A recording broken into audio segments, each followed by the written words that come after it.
So as I mentioned last week, about a month ago, my dad died. And I was home and running into a lot of people from my past and from my dad's past. And there was a conversation that kept happening that I found more and more interesting the more it happened, which was that I would bump into someone and maybe they already knew, or maybe they would find out there on the spot.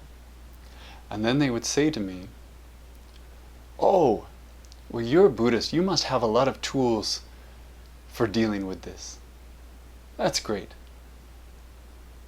Or maybe they would even say, because, my default, even when things are hard, which it was and is hard, is to be kind of generally upbeat, is people would say, "Oh, you're handling this really well. It must be because you have all these tools."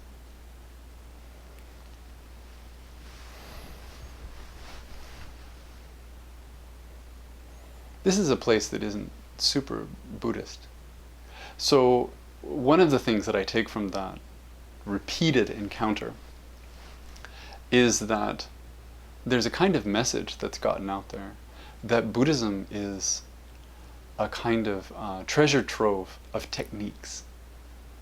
Right? There are all these ways, and people kept using the word tool. You have these tools that we can work through grief, for example, because we've been taught how. We have a method.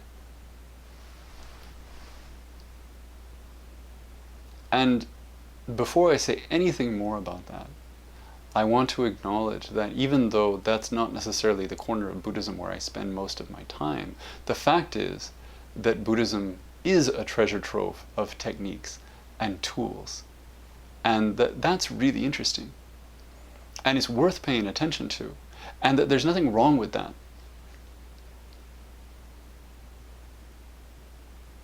If you want to find ways to proactively develop compassion, or kindness, or equanimity, if you want to just calm down, if you want to be more here, more present, if you want to be a better listener, all of these things, and many, many more, are on offer from the larger Buddhist world. And that's no small thing.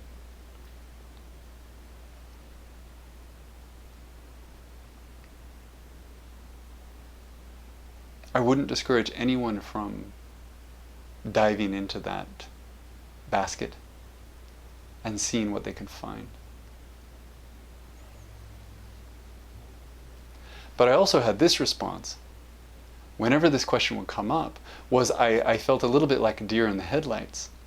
And I would think, especially the first couple times, I thought, do I? Do I have tools for responding to this situation? Do I have a kind of toolkit that I carry around? And it was a sincere question, and I thought for a while, well, maybe I do. And it's just invisible to me.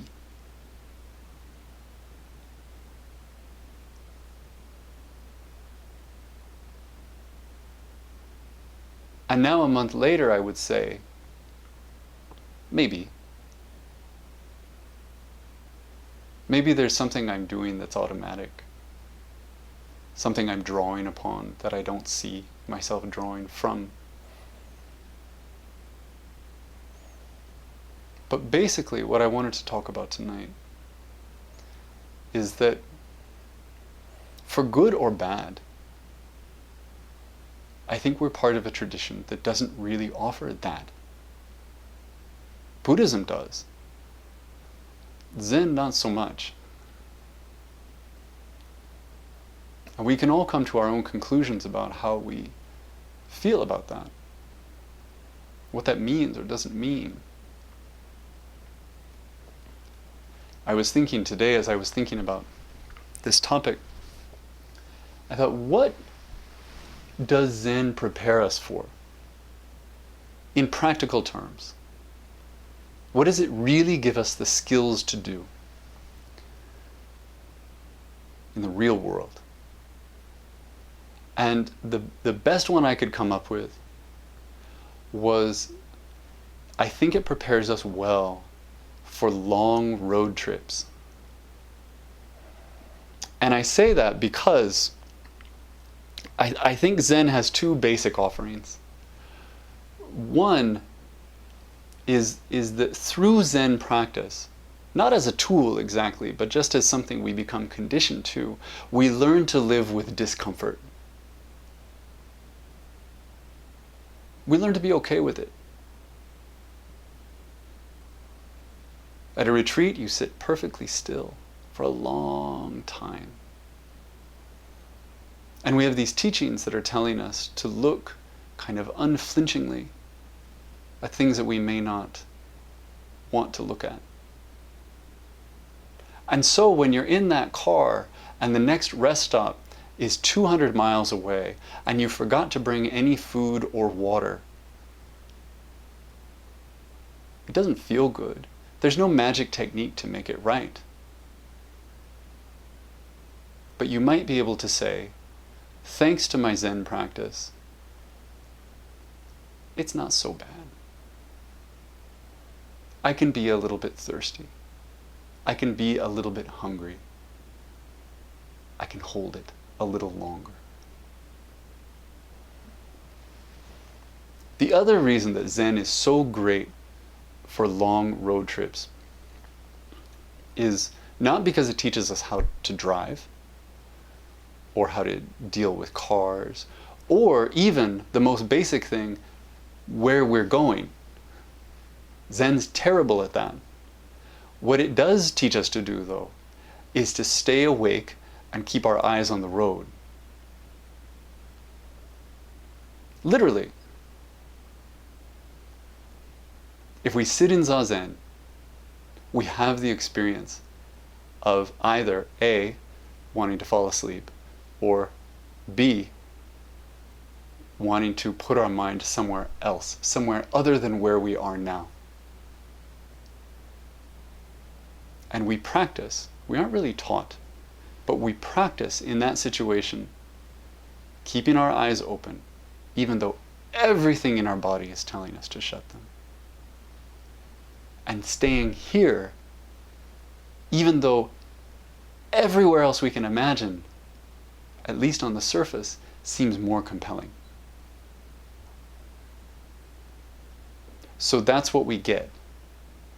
We get a centuries-old spiritual practice that teaches us to take long drives. I feel okay about it.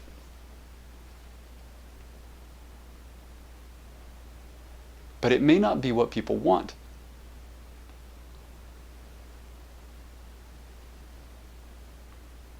I've been thinking a lot about that toolkit recently. And thinking about my life, and thinking about my dad's life and his death.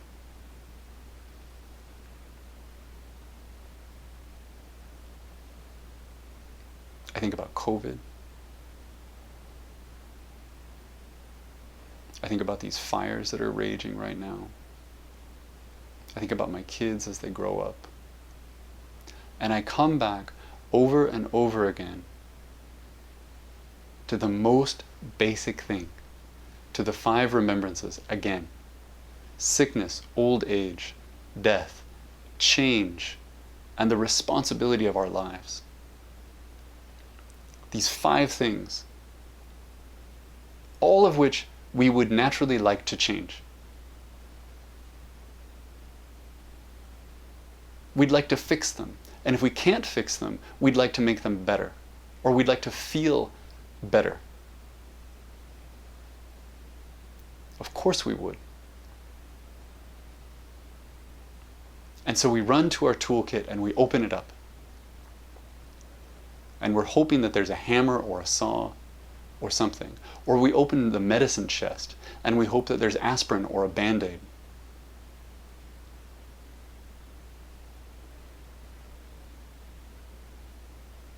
What this practice offers, and again, we have to decide if this is what we want. What this practice offers in my mind, and especially as I'm thinking about it right now, is the liberation of opening the toolkit and finding that there's nothing in it.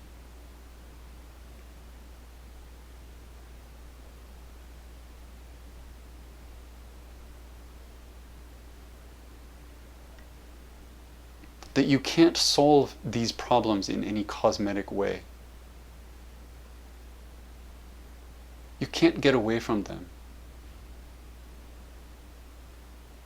So when faced with death,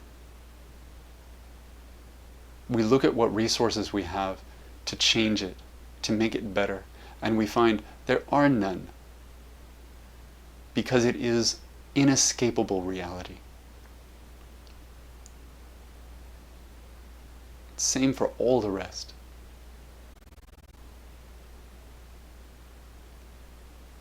It's like when you're driving to the airport and you're stuck in traffic and you know it's getting closer and closer to when your plane is supposed to take off. And even beyond the point of possibility, there's still panic. There's this feeling of, if I just pull up now, if I just get to the counter now, maybe it will work out. And then you look up and you see your plane taking off into the sky. Is there disappointment? Yes. Is it what you wanted? Yes. Is it the universe you would create for yourself? No. And yet there is this freedom in that moment. This freedom of letting go of what could have been. If only.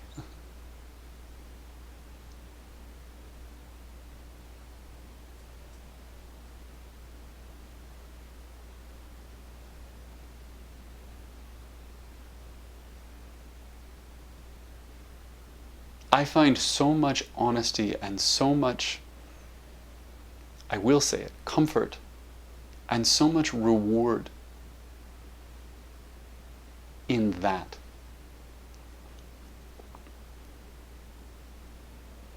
I don't know if I know how to sell it in a way that makes it sound like it's any good at all.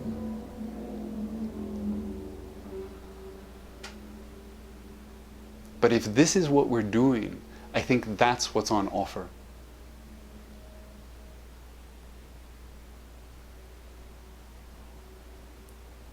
And I just thought I'd take a moment to be really, really upfront about it. And I'll stop there.